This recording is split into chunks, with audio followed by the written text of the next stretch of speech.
देखी गई है। इसके बाद इस्तोनिया के ट्रूप्स को भी बुला लिया गया। अब इस्तोनिया की भी फौज इस इलाके में खड़ी हुई है। दोनों फौजें आमने सामने एक दूसरे के खड़ी हुई हैं। इसके साथ साथ जो आप कह सकते हैं कि मोर इंपॉर्टेंटली इस टाइम जो है वो नेटो भी इस टाइम हाई अलर्ट पे है। अब अगली बात सुनेगा। अगली बात यह है कि ये जो ऑपरेशनल कमांडर है, इनका नाम कुंटर पैडोस्की है, इस्तोनिया के जो इस इलाके के कमांडर हैं, इन साहब ने कहा है कि Russian border guards routinely patrol the area near सैस्टी as it ties within their territory. However, today we notice that significant more movement than usual.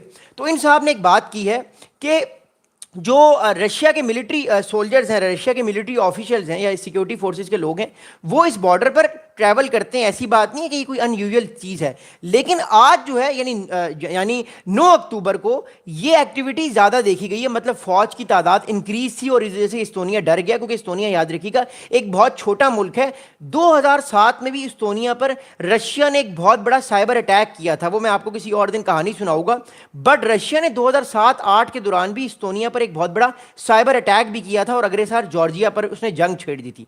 अब अगली बात सुनिएगा। अगली इंपॉर्टेंट बात यह है कि जो काउंटर पेडिस्की है, रिसेंटली उन्होंने भी एक बहुत अहम जो है वो स्टेटमेंट दी है। वो स्टेटमेंट मैं आपको बताने की कोशिश करता हूं। वो इन्होंने स्टेटमेंट ये दी है कि we have made the decision to temporary close the crossing to prevent any escalation. तो उन्होंने कहा कि हमने जो है वो बॉर्डर क्लोज कर दिया ताकि हमें आने वाले टाइम पे कोई एस्केलेशन का सामना ना करना पड़े, कोई वॉर ना हो, कोई मामलात खराब ना हो।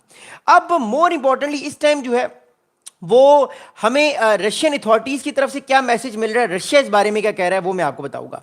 Other Russian border guards has अब रशियन अथॉरिटीज की मैं आपको बात बताऊंगा। The Russian authorities has a right to carry out enforcement activities in these zones. Estonia PPA has no authorities in these areas. अब एक बात को याद रखिएगा, जो ये इलाका है, जिस इलाके से ये रोड गुजर रही है इस्तोनिया की, इस रोड के आसपास का इलाका रशिया कंट्रोल कर सकता है। उसके बाद ये अथॉरिटी है, ऐसा नहीं कि अथॉरिटी नहीं है।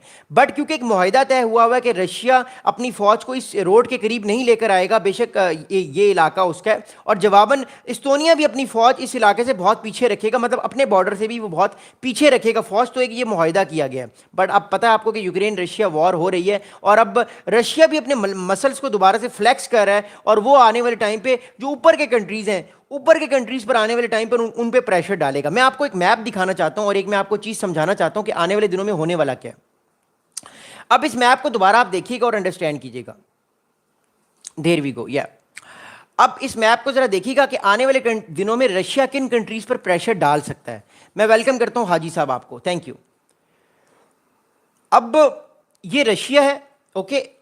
आने वाले, अब यूक्रेन में तो रशिया की जंग चल रही है, हम सबको पता है। आने वाले दिनों में रशिया करने क्या जा रहा है? आने वाले दिनों में रशिया ये कर रहा है जो ऑलरेडी वो कर चुका है बहुत सारी चीज़ें। रशिया क्या करने वाला है आने वाले दिनों में, याद रखिएगा। रशिया ये करने वाला है कि फिनलैंड पर वो, इस्तोनिया पर, इसके अलावा गल्फ ऑफ फिनलैंड पर, लात्विया, लिथुआनिया, इन कंट्रीज़ को वो और ज़्यादा प्रेशराइज करेगा। ऑलरेडी वो अपने ड्रोन्स इन कंट्रीज़ के ऊपर उड़ाकर इनको डरा धमका रहा है, इनके साथ माइंड गेम खेल रहा है। और दैट्स वाई जो है वो इन सारे लोगों, इन सारे कंट्रीज़ को, 4 मेजर जो कंट्रीज़ हैं, फिनलैंड, इस्तोनिया, लात्विया, लिथुआनिया और मोल्दोवा, ये मोल्दोवा है, ये 5वां कंट्री है मोल्दोवा। इसकी कोई बात नहीं कर रहा। Remember, Moldova is also a very important country, क्योंकि रशिया ने सारे इलाके को अपने कब्जे में लिया हुआ है। कल को वो मोल्दोवा पर भी खाता खोल सकता है और मोल्दोवा कुछ नहीं कर पाएगा। मैंने इस पे वीडियो एक बनाई है कि मोल्दोवा भी एक बहुत ज़्यादा रेड हॉट वाटर्स में है और इस टाइम जो है वो रशिया की रेड लिस्ट में है। कल को मोल्दोवा पर भी अटैक कर सकता है रशिया, बिकॉज मोल्दोवा भी उसकी एक ग्रे लिस्ट में है कि मैं इसको भी ले लूँगा किसी दिन, क्योंकि रशिया अपने आप को एक्सपैंड करना चाह रहा है, क्योंकि वो एक ग्रेट पावर है और ग्रेट पावर्स ऐसे ही करती हैं। अगली बात सुनिएगा। अगली इंपॉर्टेंट बात ये कि दूसरी तरफ नेटो क्या कर रहा है, क्योंकि एक तरफ तो रशिया गेम खेल रहा है, अब नेटो क्या कर रहा है। अब कल हुआ क्या है? कल ये हुआ है कि जो बरतानिया के जो है, बरतानिया यानी यूनाइटेड किंगडम और जो नेटो है, उनके जो एयरक्राफ्ट्स हैं, जो कि मिलिट्री एयरक्राफ्ट्स हैं, सर्विलेंस एयरक्राफ्ट्स हैं, जो कि सर्विलेंस करते हैं, रेकी करते हैं, इंटेलिजेंस लेते हैं, वो उड़े हैं और वो 12 घंटे तक वो उड़ते रहे हैं रशिया के बॉर्डर के पास। मैं आपको वो मैप दिखाता हूँ, हमारे पास वो मैप भी आ चुका है थोड़ी देर पहले, तो मैं आपको दिखाने की कोशिश करता हूँ वो ट्रेजेक्ट्री कौन सी थी। ओके, मैं आपको ये मैप दिखा रहा हूँ। ओके, इस मैप को देखिएगा। ओके, अब इसको समझिएगा, ये आई होप आपको नजर आ रहा होगा मैप। ओके, अब ये यूनाइटेड किंगडम से ये फ्लाइट्स उड़ी हैं, मिलिट्री की फ्लाइट्स ही उड़ी हैं यूनाइटेड किंगडम से। ओके, ये मिलिट्री की फ्लाइट्स उड़ी हैं, ओके। और ये मिलिट्री की फ्लाइट्स उड़ के जो है, ये देखिए, ये नॉर्वे के पास से उड़ी हैं। नॉर्वे के पास से उड़ने के बाद ये देखें, ये स्विट्जरलैंड के पास से उड़ी हैं, फिर ये फिनलैंड के पास से उड़ी हैं, फिर ये फिनलैंड के पास से नीचे गई हैं, ये देखें, ये फिर नीचे जाके इस्टोनिया, लैटविया, लिथुआनिया से उड़ी हैं, फिर बेलारूस के बॉर्डर के पास से उड़ी हैं, फिर ये मोल्दोवा के पास से उड़ के वापस गई हैं इधर से, ये देखें वापस गई। ये इसकी फ्लाइट डेस्टिनेशन, फ्लाइट रूट है। ये पूरे का पूरा रशिया के बॉर्डर को इसने कवर किया है। और याद रखिएगा, ये 12 घंटे की फ्लाइट्स हुई हैं, 12 घंटे तक ये उड़ती रही हैं फ्लाइट्स, यानी 12 घंटे तक यूनाइटेड किंगडम जो है वो सारे इलाके के ऊपर उड़ता रहा है, रशिया के बॉर्डर के पास उड़ता रहा है। मैं आपको एक और मैप दिखाकर समझाता हूं कि फ्लाइट का डेस्टिनेशन क्या थी। इस मैप को देखिएगा, ये जरा ब्राइट मैप है।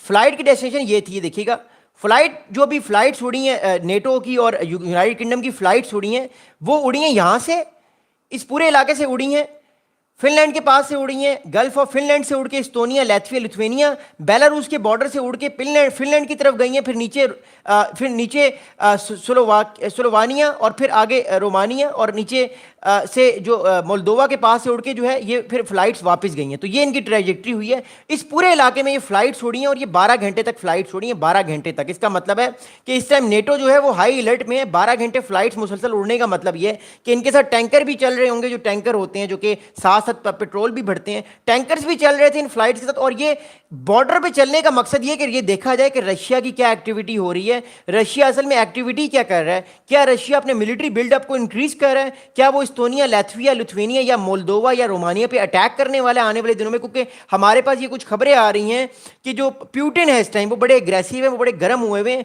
वो कोई भी अनप्रिडिक्टेबल चीज आने वाले दिनों में कर सकते हैं। बिकॉज चाइना ने ताइवान का खाता खोलना है, तो उस खाता खोलने से पहले वो चाहता है चाइना के जितना ज़्यादा बिजी हो जाए अमेरिका और उसके नेटो के एहतियाती, उतना ज़्यादा चाइना के लिए अच्छा होगा। चाइना इजीली ताइवान को कैप्चर कर लेगा। तो ये बहुत सारी चीज़ें चल रही हैं। अब नेटो और यूनाइटेड किंगडम की जो फाइटर जेट्स की और ये जो रेकी करने वाले जो सर्विलेंस एयरक्राफ्ट थे, ये कौन कौन से एयरक्राफ्ट थे जिन्होंने 12 घंटे, जो मैंने अभी आपको मैप दिखाया, इन्होंने 12 घंटे फ्लाइट्स की हैं।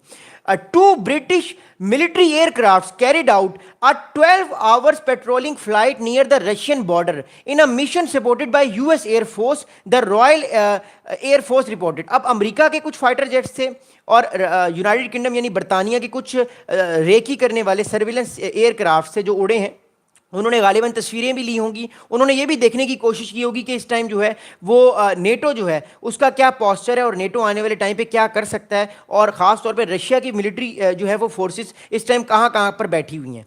अगली इंपॉर्टेंट बात यह है राइट नाउ कि यूनाइटेड किंगडम के जो डिफेंस मिनिस्टर हैं, इनका नाम है जॉन हैली।